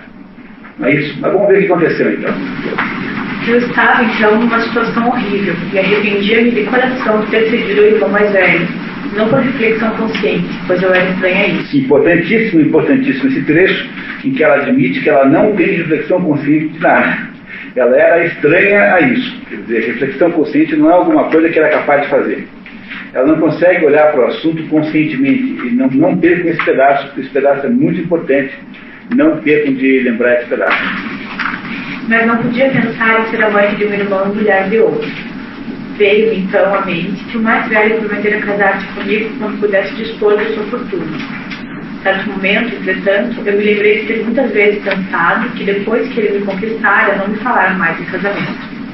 E até aqui, na verdade, se bem que eu digo que pensava nisso frequentemente, devo dizer que pouco me inquietava, pois ele parecia amar-me da mesma forma e se mostrava tão generoso como antes. Continuava dando dinheiro para ela, né? Tão generoso significa continuava dando dinheiro para ela. Embora ele tivesse discrição de me recomendar que nada gastasse em roupas, nem fizesse a menor exibição, porque isso necessariamente despertaria suspeito na família, sabendo todos que eu não poderia obter essas coisas por meios comuns, e sim por alguma ligação oculta, que viriam em nosso futuro. Então, ela está demonstrando alguma consciência moral? Ela tem... O que tem na cabeça dela? Quer dizer, ela não sabe o que fazer nessa situação, porque é uma situação em que há elementos que são maiores, elementos que têm mais complexidade do que ela é capaz de lidar com eles, não é? Mas esse é o problema da Moll Flanders agora. Ela não é que ela tenha consciência moral, ela não tem consciência moral, ela não está alegando razões morais, ela está apenas incapaz de tomar uma decisão dentro de uma complexidade de uma situação com a qual ela não tinha até então se defrontado. O fato de que ela tem esses dois caminhos para fazer, e qualquer um desses dois caminhos tem um preço. o caminho de alegar que já é mulher do outro, porque nesse mundo que nós estamos vivendo aí, o fato de que alguém está transando com o outro já transforma aquela moça em mulher do outro, automaticamente. Tanto é que não sei se vocês lembram dos noivos que Renos e Lúcia, dão essa tentativa de golpe no padre, né? Dizem para o padre que eles já estão transando com o outro, e que, portanto, já são marido e mulher, e que não há o que decidir mais, não há mais o que, tem apenas que consolidar aquilo, de dar de legitimar, digamos, religiosamente, mas o fato de já terem ido para a cama implica um compromisso concreto, real, verdadeiro, que transformaria o irmão mais velho em marido dela. Ela, ao fazer isso, correria o risco de gerar um escândalo do qual ela sobrasse para ela uma situação como assim, ser expulsa de casa, a título de que teria seduzido o menino, né, o irmão mais velho. Concordar com a outra solução, que é casar com o irmão mais novo, mesmo sem amá-lo, que é o que ela provavelmente vai fazer, é uma solução, de alguma maneira, imoral, oportunista, mas é uma solução pragmática. Ela não estava grávida, mas ela ficaria ainda, digamos, associada ao irmão mais velho, de alguma maneira, e iria continuar naquela família, não iria ser posta para fora. Portanto, o que ela tem que fazer agora é tomar uma decisão nessas duas coisas. E ela está tentando ver o que é mais conveniente, não o que é certo moralmente falando. Então é preciso que vocês, nesse momento, compreendam que ela não tem, nesse momento, não está exercitando a sua consciência moral, ela está exercitando apenas uma dúvida sobre a conveniência da solução A ou B. Criadas por uma situação de que ela não é totalmente autora, que ela também não é autora de tudo, ela também é vítima dessa situação. Ok? Muito bem. O que decidiu a Malflane? Como Mal demonstra relutância em aceitar a proposta de Robin, exigindo a aprovação familiar, a família, meio a contragosto, acaba aceitando o casamento, julgando não se tratar de uma caçadora de dó. E esse Robin, por sua vez, está tão enlouquecidamente apaixonado por ela que ele não deixa nenhuma dúvida de que ele realmente quer casar com ela. Esse Robin, né? Então ele convence a família pela sua insistente devoção por ela. Realizadas as núpcias, quando o noivo foi devidamente embriagado por seu irmão para não se dar conta da falta de virgindade da mulher, Mal e Robin vivem juntos por 5 anos e têm 2 filhos. Depois da noite de núpcias, ele nem lembrava que tinha dormido com ela. Você teve uma ideia do porre que tomou, né, na noite de núpcias, esse Robin, né? Obra do irmão mais velho, que deu um jeito de fazer isso. Eles aí casam, vivem felizes muitos anos, têm 2 filhos. 2 filhos, casam durante 5 anos. O rapaz, no entanto, morre e as crianças ficam com os avós. Antes de você dizer, olha só, quer dizer, aquela solução que parecia ser uma solução, afinal de contas, conveniente, que é a solução de continuar casada com o Robin e ter filhos e ficar na família, né? Ela é interrompida subitamente, sempre há alguma morte que interrompe as coisas aqui, né? Vocês já repararam? A morte da mãe, não real, mas a morte, digamos, presencial da mãe, a mãe desaparece. A mãe teria uma morte física que foi substituída por uma morte de existência na Inglaterra. Depois tem a morte da zeladora, que era onde ela havia mais ou menos se segurado, e agora a morte do marido. O marido que a deixa com 2 filhos. Né? Mas isso, o que possibilitaria, talvez, que ela pudesse ter aí uma vida normal dentro dessa família. No entanto, olha o que acontece. Meus 2 filhos, felizmente, me foram tirados pelos pais do meu marido, e esse foi o mais seguro que eles tiveram de Madame Beth. Até então, a narradora nos diz que seu nome era Beth. Ela acha que ter ficado sem os filhos foi uma coisa boa. Entendeu? Ela gostou de ter ficado com os filhos, felizmente me foram tirados pelos meus parentes. Ou seja, os pais do menino ficaram com os 2 filhos e deram a ela uma indenização, um dinheirão para ela ir viver a vida sem os 2 filhos. Ela acha isso boa notícia, de ter ficado sem os filhos. Até agora, você tem uma impressão de algum tipo sobre essa Malflane? Então, você tem simpatia por ela? Antipatia? Tem com raiva dela? Não. Tem gente que chega comigo com raiva. Lindomar, tem um microfone na sua frente aí, Lindomar, não tem? Tem que apertar um botãozinho ali, senão não funciona. Só uma dúvida aqui. É quando o céu tinha a intenção de ficar na família, e aí, para isso, casar com o mais novo, né? E ser alternativo, garantir isso. A tirada dos filhos parece interromper isso. Por que ela fica feliz? Porque ela deve ter alguma outra intenção que não é ficar com os filhos, nem ficar naquela família. E nós não sabemos bem qual é ainda, nós vamos segurar essa pergunta, porque é essa pergunta básica da história. Ela vai matar o sogro e a sogra e vai ficar com mais velho. Podia ser isso, né? Está aqui a Dina Leoni, que ela vai matar o sogro e a sogra para ficar com o mais velho. Mas tem duas mocinhas também, né? Bom, seja como for, não é isso que ela quer. Ela quer alguma outra coisa, né? Tanto é que ela acha bacana, acha que foi uma felicidade que aconteceu com ela ficar assim os dois filhos, coisa que não é uma coisa comum em mulher, né? Uma mulher, de modo geral, não se comporta assim, né? Tem uma atitude diferente dessa. Normalmente, né? Mas, em todo caso, vamos segurar um pouquinho esse mistério, tá certo? E o que acontece então com a Amal Flanders? Ela deixa os filhos. Obrigado. Ela deixa os filhos, mas leva para a viuveza a quantia de 1.200 libras, uma pequena fortuna para a época, e fica solta no mundo fazendo papel de jovem viúva rica, frequentando festas e vivendo a larga. Ela tem 22 anos, alguma coisa assim, ela teria 17, 18 quando casou, 19, e ficou 5 anos casada, tem 23 anos. E ela então, com 1.200 libras, que um dinheirão, veja, essa menina, há 22 anos antes, não tinha um tostão no bolso, ela era uma pobre coitada que ia morrer, provavelmente. E agora ela tem 1.200 libras. 1.200 libras é uma fortuna para ela. Hoje já é um dinheirão, né? Se considerar, né? Mais ou menos, né? Que não é um dinheirão. Mas 1.200 libras para aquela época é um dinheiro enorme. Dá para você viver a vida inteira com isso. Dá para você passar a vida inteira sem trabalhar, porque você recebe um juros por ano desse negócio lá de 80, 90 libras, com as quais você financia a sua existência. Tem uma vida não muito custosa, mas você vive com esse dinheiro, ou seja, não há inflação, e você tem aí, porque isso tudo é moeda, né? Isso não é papel moeda, nem moeda papel, é moeda. Isso tudo é material físico, né? Libras são dinheiro com valor intrínseco, metais preciosos, e esta moça então poderia viver o resto da vida com esse dinheiro, não é? Mas ela certamente não quer isso também. Ela quer outra coisa qualquer. Vamos ver o que ela está querendo. Confesso que a morte do meu marido não me causou a mágoa que convinha.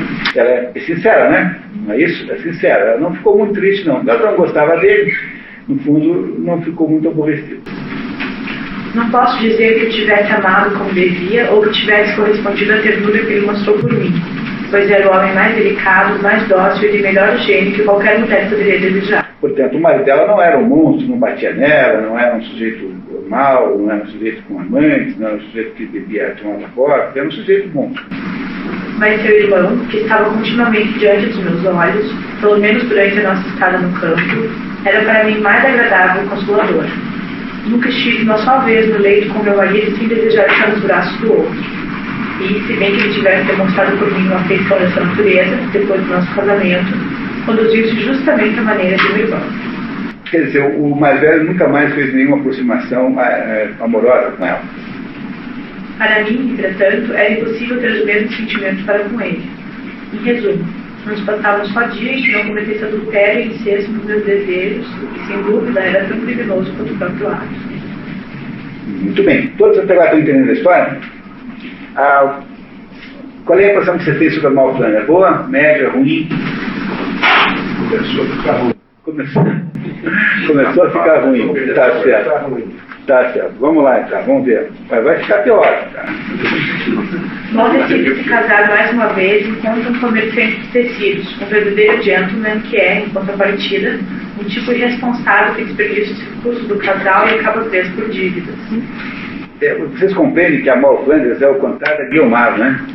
A Guiomar da Mão é a Luva, que eu estou dizendo para vocês que eu li agora esses dias, A Mão é a Luva, que é uma novela, você se lê com muita rapidez, muito interessante. A Guiomar é aquela que ficou escolhendo um tempão. E essa Mal Flanders aqui, ela decide com a mão no gatilho, assim, né? Ela aperta o gatilho um minuto depois. E agora ela arrumou um comerciante de tecidos, que é um sujeito de grande aparência muito boa, é um sujeito de hábitos sofisticados, é um sujeito muito, assim, atencioso, é um sujeito que ela diz lá no outro momento, acho que não está aqui no resumo, que é um sujeito que é agradabilíssimo de conviver, que não é possível ficar entediado com ele, porque a cada momento ele é mais agradável.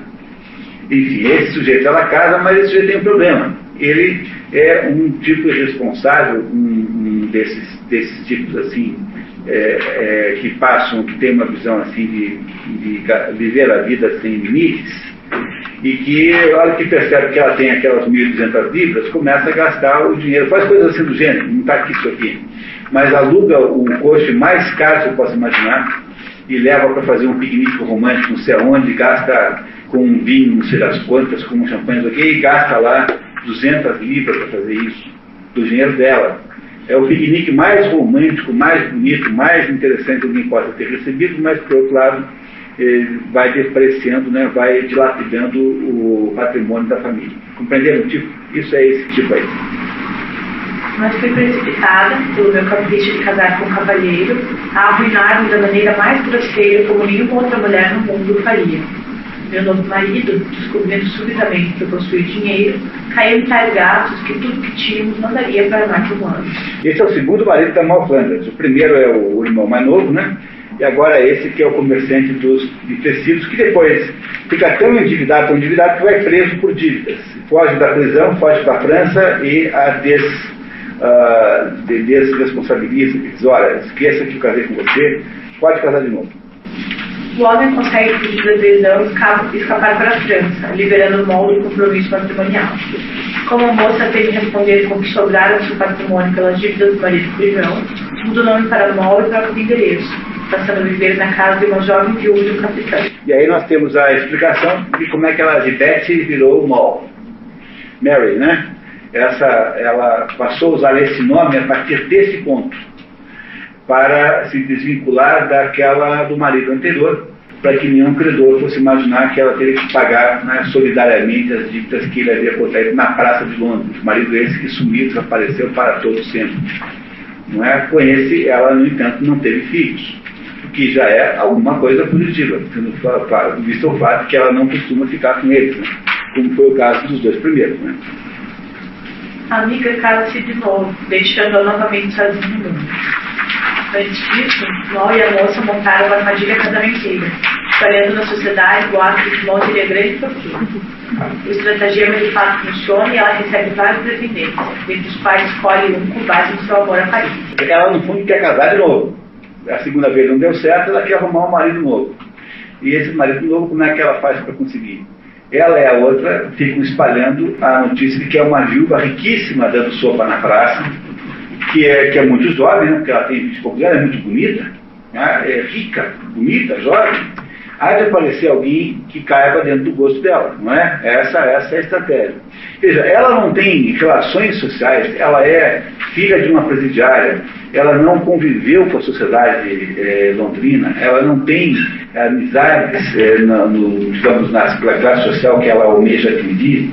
Ela é alguém que está vivendo uma situação completamente artificial, tendo em vista as suas condições naturais, porque ela não é alguém que passou toda a juventude convivendo com as meninas ricas da sua idade, que chamou a atenção dos meninos ricos que queriam. Ela não tem nada disso. Ela vai procurar um novo homem, agora na base de uma espécie de truque, um estratagema, para ver se aparece alguém. Tá? Vamos ver o que acontece. Com essa reputação de fortuna, achei logo cheio de admiradores. E, tendo que fazer um jogo sutil, nada mais me restava escolher entre o mais conveniente aos meus intentos, isto é, o homem que parecesse mais disposto a escutar os dizem sobre minha fortuna e a não indagar muito dos pormenores. A não ser assim, eu não alcançaria o objetivo, pois a minha situação não admitia uma investigação muito estrita. Eu conheci o homem que me serviria sem dificuldade, pela observação que fiz do seu modo de cortejagem. Deixei-o mergulhar esse processo de que me amava mais do que todo mundo e que se eu quisesse torná-lo feliz, ele nada exigiria. coisas que eu sabia eram baseadas na suposição de que eu fosse muito rica, embora não tivesse feito a menor alusão a isso. Era isso que eu estava lendo. Quem tinha feito a ilusão eram os boatos, ela não. Vocês acham que essa moça, ela é matreira? Ela é esperta? Ou ela é uma moça bobinha? Não está nada de boba. Né? Quer dizer, ela não tem nada de boba, né? Só que, no entanto, ela tem que dar um jeito de escolher errado, né? Mas ela, a princípio, ela tenta ser matreira e ladina, né? Não tenta fazer isso. Como é esse episódio aqui agora. Então, ela escolheu o sujeito que tinha as condições que ela achava que eram as certas, não é? E atraiu com base numa isca que ela lançou, que era a tal do fato dela ser rica. Vamos ver o que aconteceu, então. Depois desse terceiro casamento, ela revela ao marido não ter tanto dinheiro conforme ele poderia estar pensando, embora não pudesse ser acusada de mentir, porque nunca havia dito nada diretamente sobre seus haveres. Os boatos haviam falado. Seu marido confia que as finanças dele também não eram tão boas quanto ela poderia ter imaginado, e propõe apartamentos para a Virgínia para explorar a propriedade agrícola, plantation, que ele teria por lá. Virgínia era, na época, uma colônia americana, para onde iam imigrantes livres e deportados, transportes pelo sistema jurídico inglês, ambos para trabalhar nas plantations. Apesar do romance se passar entre 1603 e 1686, o Transportation Act só foi estabelecido em 1718. Quer dizer o seguinte, que quando o Daniel Defoe escreveu a história, já existia essa lei que dizia que alguns criminosos eram degradados para a América. Mas no tempo em que a Mall Flanders existiu, porque essas são as datas de nascimento e de morte da Mall Flanders que estão ali, respectivamente. A partir, é óbvio, do quê? De conclusões obrigatórias que você faz pelo próprio texto, né? No tempo que ela existiu, não havia a tal da lei do degredo, o que significa que esse livro não pode ser usado como um documento de comprovação disso, porque seguramente aqui o autor não se deu conta de que a lei que estabelecia o degredo na América não existia no tempo que contava a história.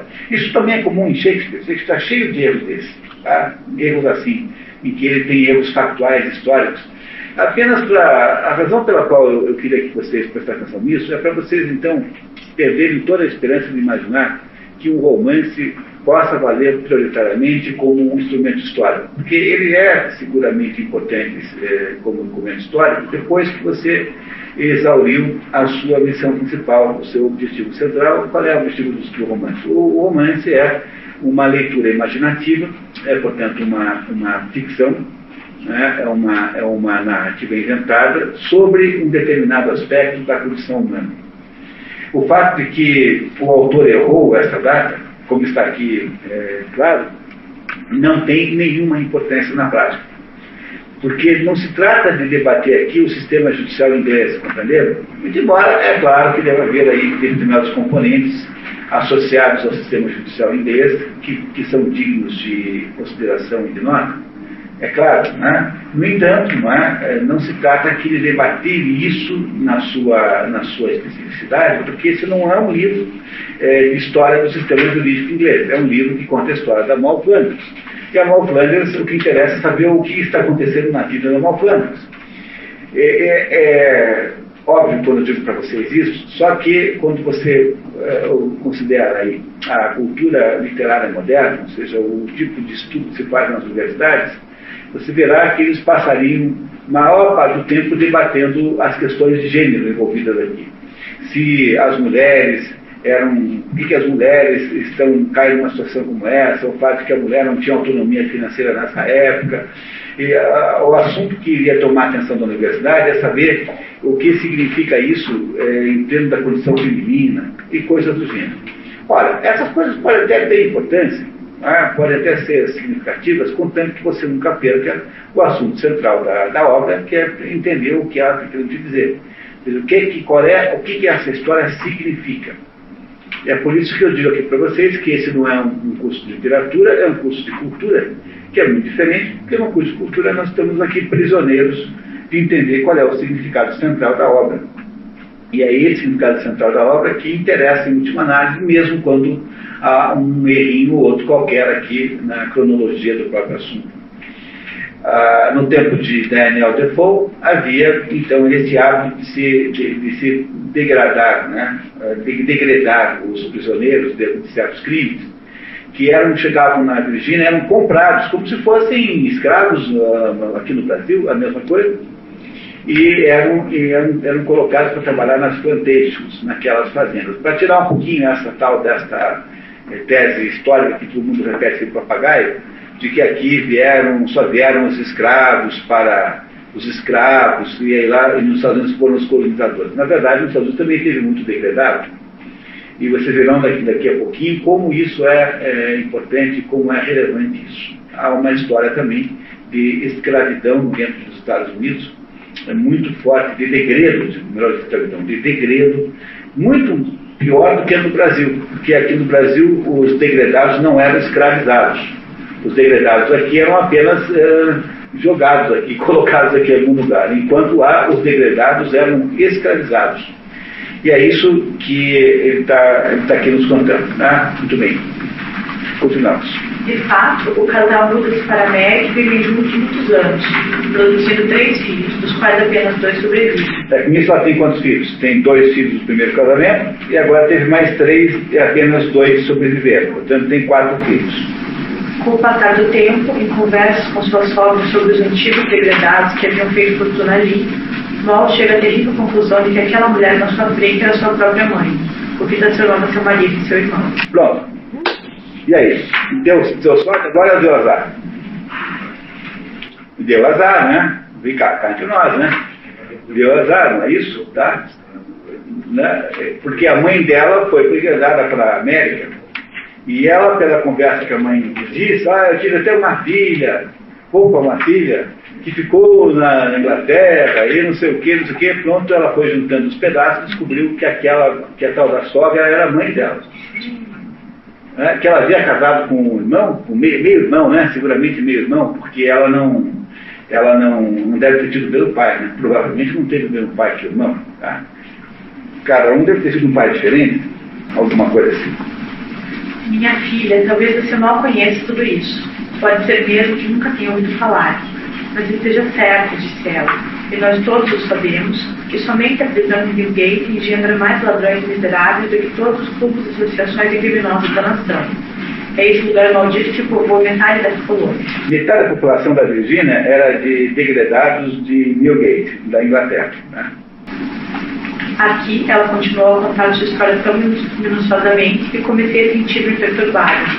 Mas quando chegou uma circunstância particular que obrigava a me dizer seu nome, acreditei que eu ia desfalecer. Ela viu que não me sentia bem e perguntou-me o que tinha, o que me fazia sofrer. Disse-lhe que estava tão comovida pela história que me narrara que a emoção fora forte demais para mim. Pedi-lhe então que não falasse mais. Quando ela descobriu que aquela mulher, a sua sogra, era sua mãe. Não é? Muito bem. Filha desgraçada, que destino miserável por trazê-la até aqui, e ainda mais nos braços de meu filho. Filha infeliz, estamos perdidas. Casada com o próprio irmão, 3 filhos, 2 vivos, e todos da mesma carne e do mesmo sangue. Meu filho e minha filha dormindo juntos como marido e mulher. Oh, que confusão louca, família miserável, o que será de nós? O que vamos fazer? O que poderemos fazer? Não é uma circunstância complicadíssima essa que ela arrumou agora na vida? Porque agora ela tem um grande problema. Ela é incestuosa, casou com um irmão, tem 2 filhos de 3 que nasceram, né? Tem 2 que nasceram e que estão vivos, e tem que dormir com o irmão agora. Não é? Não é isso? Vai dormir com o irmão agora todos os dias. E a mãe e a sogra são a mesma pessoa. Não é? Portanto, se ela brigar com a sogra, não pode reclamar para a mãe dela. Ou vice-versa. É um problema sério esse. Não é um problema sério? Você tem uma só pessoa para reclamar da vida. E agora, como é que faz para resolver essa segunda situação dramática na vida dessa Malplana?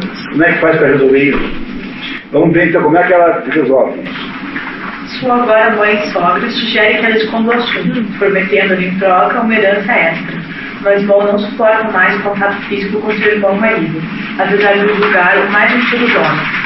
E resolve contar tudo a um homem que, em consequência, arrasado, fica muito doente dentro do suicídio. O marido fica arrasado, o marido do irmão fica absolutamente arrasado quando ouve a notícia, né? Tenta se matar, não consegue. embora tenha feito uma tentativa de verdade, assim, né? E entra numa depressão profunda. Para ele é como se o mundo tivesse desaparecido, e aos pouquinhos vai se acostumando com a ideia de que o melhor negócio é a Malfandres desaparecer. Não é isso, ela assume? Com o tempo ele concorda com ela voltar para a Inglaterra, levando sua metade do patrimônio sob a forma de um carregamento de mercadorias valiosas. Os filhos ficam na Virgínia. Há um fato que não está escrito, que é assim que ela chegasse na Inglaterra, ela iria mandar por algum meio a notícia falsa, obviamente, de que ela havia morrido.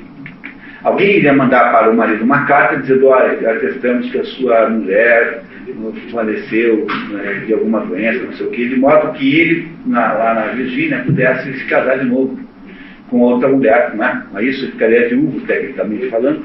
É uma época em que não tem muito, as burocracias são muito, né, precárias, não é como hoje. E essa foi a combinação. Como os filhos ficariam na Virgínia, desses dois também, ela se despede para sempre. Ela iria embora e iria morrer em seguida, né? Iria morrer na teoria, logo não iria mais ver os filhos. E ela então, com esses dois, tem agora 4 filhos que ela não mais verá. 2 ficaram com a família do primeiro marido e 2 agora com o terceiro marido, que infelizmente também é seu irmão. Ela não casou por um monte de propósito, ela não sabia que era irmão. É isso? Ao chegar à Inglaterra após tormentosa viagem de navio, Moll descobre que a carga foi destruída nos porões e ela está novamente com pouco dinheiro e sem posses. Entrou água nos porões e a carga que ela havia levado, que era metade do patrimônio que ela havia juntado lá com o marido, com quem ela ficou lá 6 anos, alguma coisa assim, 7 anos, ficou um tempão na Virgínia. Essa carga se destruiu e agora ela está de volta na Inglaterra, na estaca zero, porque ela não tem dinheiro, tem bem pouco dinheiro, e aquilo, possivelmente o Lloyds, na época não tinha se fundado ainda, não tinha seguro daquele negócio. Chega na Inglaterra sem os filhos, sem o marido, sem dinheiro, sem nada, só com algum dinheiro ela tinha, né? Mas muito menos do que ela teria caso tivesse conseguido chegar com a carga na Inglaterra. E agora, como é que está a situação dela? Vamos ver ela nos contar. Eu tinha agora diante dos olhos uma nova cena de vida cuja aparência era horrível. Partira com uma espécie de adeus final. O carregamento que trouxeram comigo era realmente considerável. Se tivesse chegado em bom estado, eu teria podido casar novamente, e bem.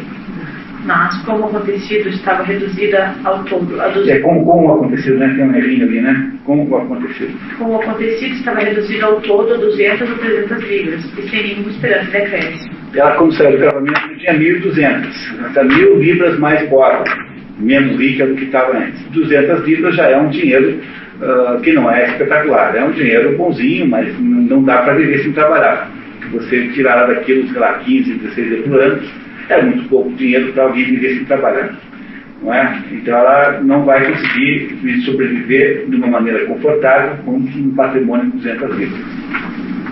Estava, além disso, inteiramente sem amigos, ou mesmo sem relações, pois acreditava que era absolutamente necessário não reatar conhecimentos antigos.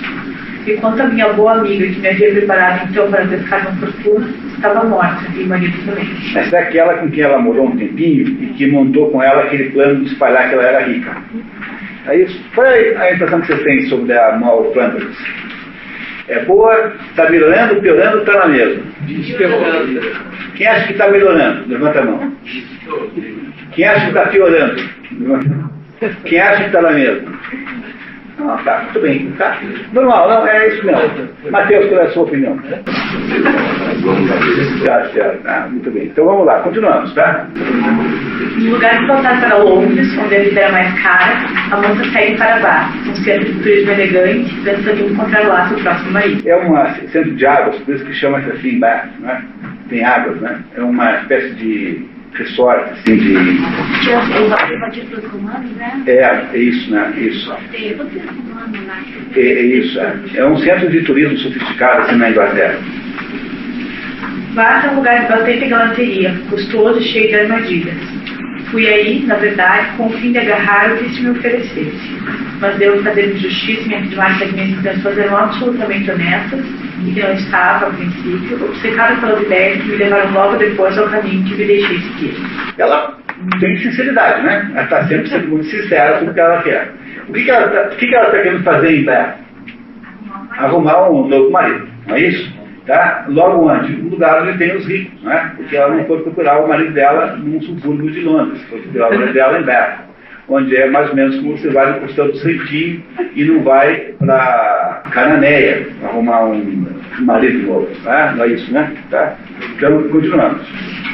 Em Beth, Nora é desejada basicamente como amante, mas entre os assediadores é um homem elegante e rico casado com uma mulher mentalmente doente, que lhe propõe uma relação platônica em troca de dinheiro. Ela aceita. Talvez seja por essa razão que o autor, embora eu tenha tirado isso lá da introdução, o autor disse que ela era prostituta também. Mas ela não há nenhum caso nessa história em que está tipificada uma prostituição. Em nenhum momento acontece isso. A não ser que você considere essa situação assim como sendo uma prostituição indireta. Mas não é exatamente prostituição. Portanto, eu tirei esse pedaço aí para aliviar um pouquinho a barra da moça. Porque vocês podem ser que talvez nem quisessem ver a história. Não é? Muito bem. Uma viagem a Londres, e esse cavalheiro, que é muito gentil, fica doente e manda chamá-la de Bath para cuidar dele. Ela teve, por enquanto, alguma relação com algum homem brutal, mal educado, grosseiro? Não. São sempre homens de grande qualidade humana, né? Todos os homens que ela arrumou até agora são bons homens, no sentido, digamos assim, da palavra genericamente. Permanecem juntos 2 anos em relações sexuais, até que uma noite, num estado em Bristol, após o consumo de vinho, são forçados a dormir no mesmo quarto, caem na tentação e iniciam uma relação carnal que iria durar perto de 6 anos. Então, ficaram 2 anos juntos, sem sexo. Uma noite beberam demais, tinham um quarto só no hotel, tiveram que ficar os 2 no mesmo, e aí aconteceu, e aí ficaram 6 anos vivendo como amantes. Ela e esse cavaleiro, cujo nome nós não sabemos, porque nunca nos é contado. Não é? E ela vai contar então a crônica disso que aconteceu agora. Bom, se arrepende. Se tivéssemos continuado assim, confesso que teríamos boas razões para nos vangloriarmos. Mas, diziam os sábios, não convém aventurar-se muito à beira do mandamento. E assim nos encontramos. Ainda aqui devo ser justo e confessar que a primeira infração não partiu dele. Uma noite, quando estávamos deitados, bem aquecidos e alegres, pois tínhamos bebido um pouco mais que de costume, eu lhe disse, e repito com vergonha e horror, que o meu coração desejava libertá-lo da sua promessa por uma noite apenas. A promessa do amor ser meramente platônico? Ele tomou imediatamente o pé da letra e depois disso não houve meio de resistir. E é verdade que não senti vontade do corpo por mais tempo. Confesso dessa forma o controle da nossa atitude, trocando eu o lugar de amiga pelo título malsonante de concubina.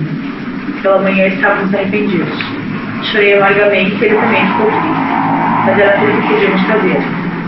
E achando-se livre o caminho e derrubados as barreiras da virtude e da consciência, tínhamos agora que lutar contra obstáculos menores. Esse cavaleiro tinha uma mulher com quem ele não convivia, foi uma mulher internada numa casa de saúde, e ele era tecnicamente casado, né? E, no entanto, tinha essa relação adúltera com a qual eles ficaram anos a fio. Não é? Ela, então, era sustentada por ele, ele era rico, e morava em Bath, e longe de Londres, né? Que é onde, afinal, né? Ele tinha família e tal. E ela passou, então, a viver essa vida aí durante anos a fio. Mal nos conta que repetiram o seu crime quantas vezes desejaram, até que se deu que ela temia por graça de um menino, primeiro de uma série de 3, e que os 2 últimos não sobreviveram. Pronto, nesse casamento, que não é bem um casamento, né, mas nessa relação aí com esse aristocrata, ela teve 3 filhos, sendo que 2 morreram, ficou apenas um. Não é? Ao longo de 8 anos, de 6 anos, né? Apesar disso, tudo corre bem até esse cavaleiro adoecer novamente. Ver a morte de perto, ter uma crise de consciência e repudiar a relação adúltera com o mal como consequência de sua recuperação moral, propondo luminização. O que acaba morrendo é a relação dos 2, cujos salvados econômicos ela tenta melhorar. Paul, que não o amava, inventa pretexto para melhorar sua parte. Em seguida, expus-lhe minha própria situação em termos muito comoventes. Disse-lhe que alimentava a esperança que o desespero que despertara nele a sua generosa amizade por mim pudesse agora fazê-lo com que se atirasse um pouco da minha sorte, embora julgasse que a nossa criminosa ligação, e que nenhum de nós desejara cair, estivesse contida para sempre.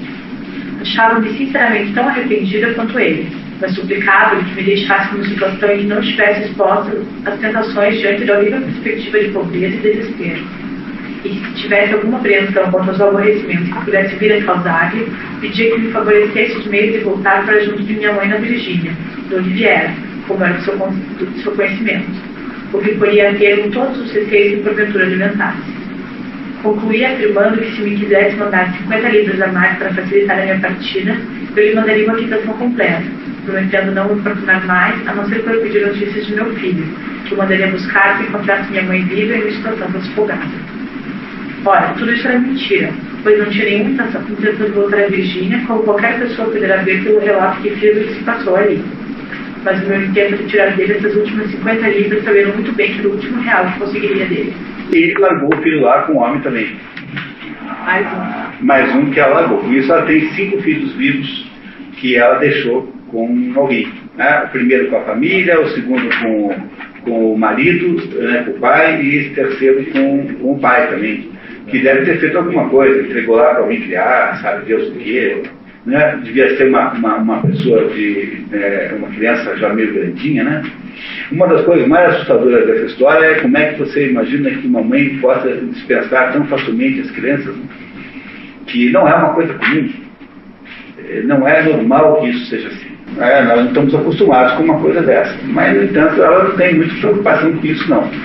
Ela então faz uma espécie de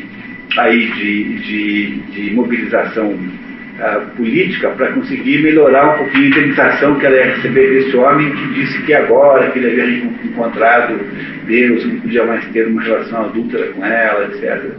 E sai desse, que não havia um casamento, eu já tive 3 casamentos, né? Essa é uma espécie de concubinato, um casamento na prática, não na teoria, e sai novamente sozinha do mundo com um pouco de dinheiro que ela conseguiu reunir durante esses anos todos que conviveu com ele. O filho que ela tinha foi deixado lá com o homem e ela desaparece completamente da vida desse homem. Tá certo, pessoal? Está melhorando ou piorando a impressão que vocês têm da Mal Flanders? Se melhorar em Praga. Muito bem. Continuando, já. Mal Flanders tem agora... É que às vezes liga, né? Mal Flanders tem agora 42 anos e não é mais jovem, mas quer achar novo marido. Tem 450 livros. Já melhorou um pouquinho, desde que ela voltou lá da Virgínia, com a carga perdida, ela agora tem um dobro do que ela tinha naquele momento. Ela reuniu isso como? Reuniu isso por dinheiro que ela economizava, que ele, o tal do aristocrata, lhe dava. Faz amizade com uma moça a quem confidencia ter algum dinheiro, e esta convida para hospedar-se numa família católica em Lancashire, onde ela pretende apresentar-lhe o irmão dela, James, que seria rico e estaria à procura de casamento, também chamado James. Molly e James se casam, mas logo descobrem que, apesar de se amarem sinceramente, nenhum deles tem os recursos esperados, que anunciamos enganados por um do outro. Foi a tal da amiga que fez essa confusão, porque a amiga não era uma coisa nenhuma, era uma ex-namorada do homem, e esse James era um sujeito meio quebrado, um aristocrata em desgraça econômica, e ela então inventou para esse James que a Mal era riquíssima, para poder ganhar uma comissão depois dele, por ter arrumado uma viúva rica. Era o golpe da amiga, né? Nos dois, né? Não é isso? Nos dois. Mal também descobre que a tal irmã era, na verdade, a antiga mãe de James, um aristocrata em desgraça financeira. A amiga havia inflacionado a fortuna de Moll, que seria, segundo ela, de astronômicas 15 mil libras, visando comissão por ter fisgado uma viúva rica para o antigo namorado quebrado. Subitamente veio ao espírito que a minha amiga, que chamava de irmão, me havia apresentado a ele sob falso soltário. E assim foi o 4º casamento de Mal Flanders. Dessa vez ela casou com um fulano por quem ela tinha simpatia pessoal verdadeira, no entanto achava que o homem era um irmão rico daquela fulana, era rico e tinha, portanto, as condições econômicas de sustentá-la, e esse homem, induzido pela tal da alemã entre aspas, porque no fundo era só uma ex-amante, achou de casar com ela porque ela seria rica o suficiente, 15 mil libras, imagina o que é isso? 15 mil libras é uma fortuna nessa época. Que com essas 15 mil libras ele iria ficar arrumado, estava quebrado e ia poder arrumar a sua vida. Quando os dois descobrem, um minuto depois, que nenhum dos dois tem todo esse dinheiro, embora ela não tenha contado para ele quanto dinheiro ela tinha, ela dá pistas bem ruins de quanto dinheiro ela tem de verdade, mas é óbvio que não é 15 mil libras, são essas 400 libras, não é? E ele tem muito menos, ele tem assim uns trocados no bolso. E eles se dão conta, então, de querer casamento motivado, sobretudo, pelo dinheiro, pela questão do dinheiro. Entenderam por que tem um monte de gente que fica achando que o Daniel Defoe é um cronista do capitalismo nascente? Porque não tem história que se parte dessa história assim que tem alguma cogitação de dinheiro, né? O tempo todo tem dinheiro. Que não é para nós concordarmos com a tese, mas só para saber que esta é a razão pela qual se fala tanto em capitalismo aqui no Daniel Defoe. E aí esses dois chegam à conclusão de que eles não podem casar, né? O quarto casamento de Malflanders, portanto, está inviabilizado.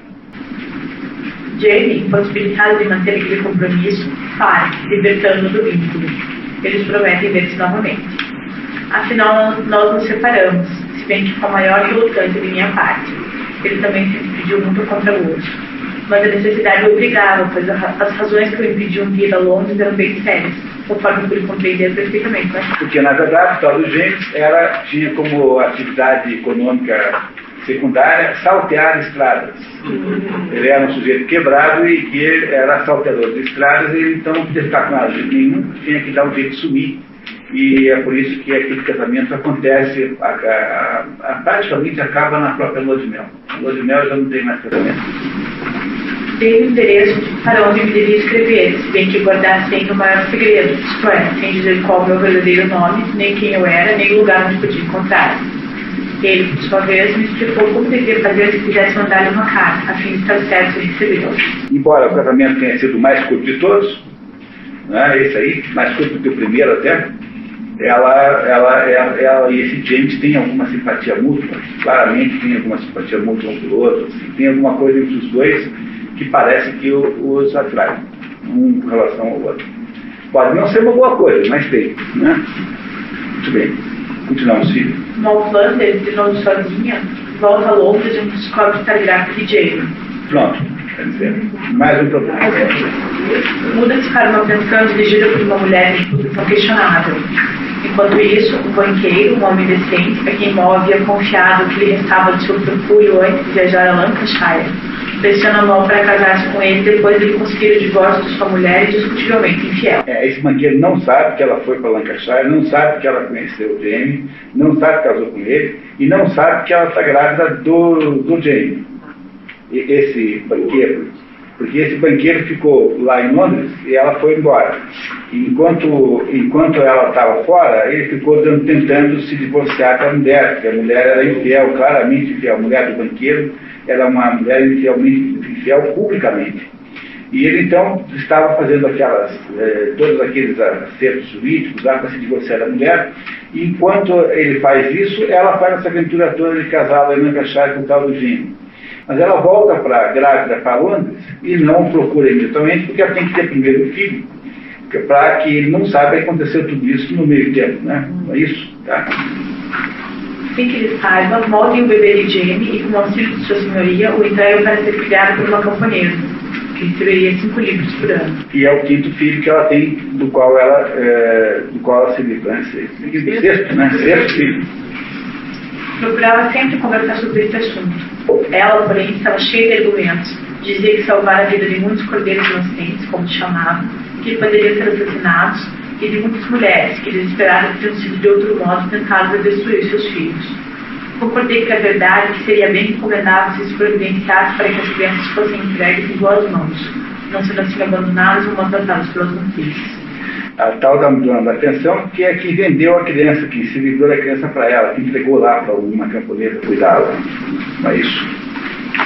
Sem opções, finalmente Mal concorda com o pedido de casamento do banqueiro, cujas mulheres fizeram o favor de morrer, e vive uma vida confortável por 5 anos. Mas o homem morre de vergonha e desgosto após a especulação desastrada que pôs a perder os ativos clientes. Foi em vão que me esforcei para o consolar. A ferida foi profunda, o golpe fatal. Ele tornou-se melancólico e inconsolável, caindo em letargia até que morreu. Previ tudo, ficando com o espírito extremamente deprimido, pois via que se ele morresse, evidentemente estaria perdida. Tive somente 2 filhos seus, pois começava agora para mim a necessidade de não ter mais filhos. Estava com 48 anos e mesmo que ele tivesse vivido, não teria tido outros. Small está de volta à vida sem marido e agora com 2 crianças. Uma delas ela doa. Sobre o destino da outra, não há pistas no romance. Bom, a casa com o banqueiro, tem 2 filhos com ele, no final o banqueiro morre, de desgosto, porque fez lá um empréstimo desastrado e sumiu a grana, o dinheiro todo não foi, emprestou dinheiro para os seus clientes para um sujeito que quebrou, e ele então, deprimido com aquilo, tem uma crise e morre. E ela fica então novamente sem nada, sem patrimônio nenhum, porque todo o patrimônio do banqueiro foi necessidade financeira, com 2 filhos. Um desses 2 filhos ela doa, e o outro filho não temos a menor ideia do que aconteceu. Né? O autor não quis nos contar. E com isso são quantos filhos agora que foram sumidos? Sem os mortos. Foram 8 filhos que desapareceram da vida de Malplanos. Vocês têm uma questão boa ou ruim sobre essa moça? O que vocês acham? Uma pessoa amoral?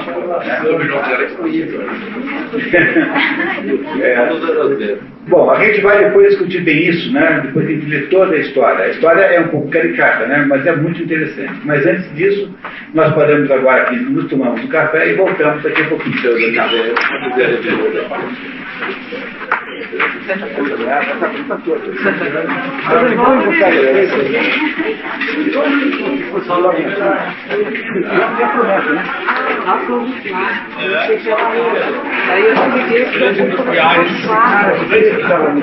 mas daí eu liguei pro mãe, eu vi na internet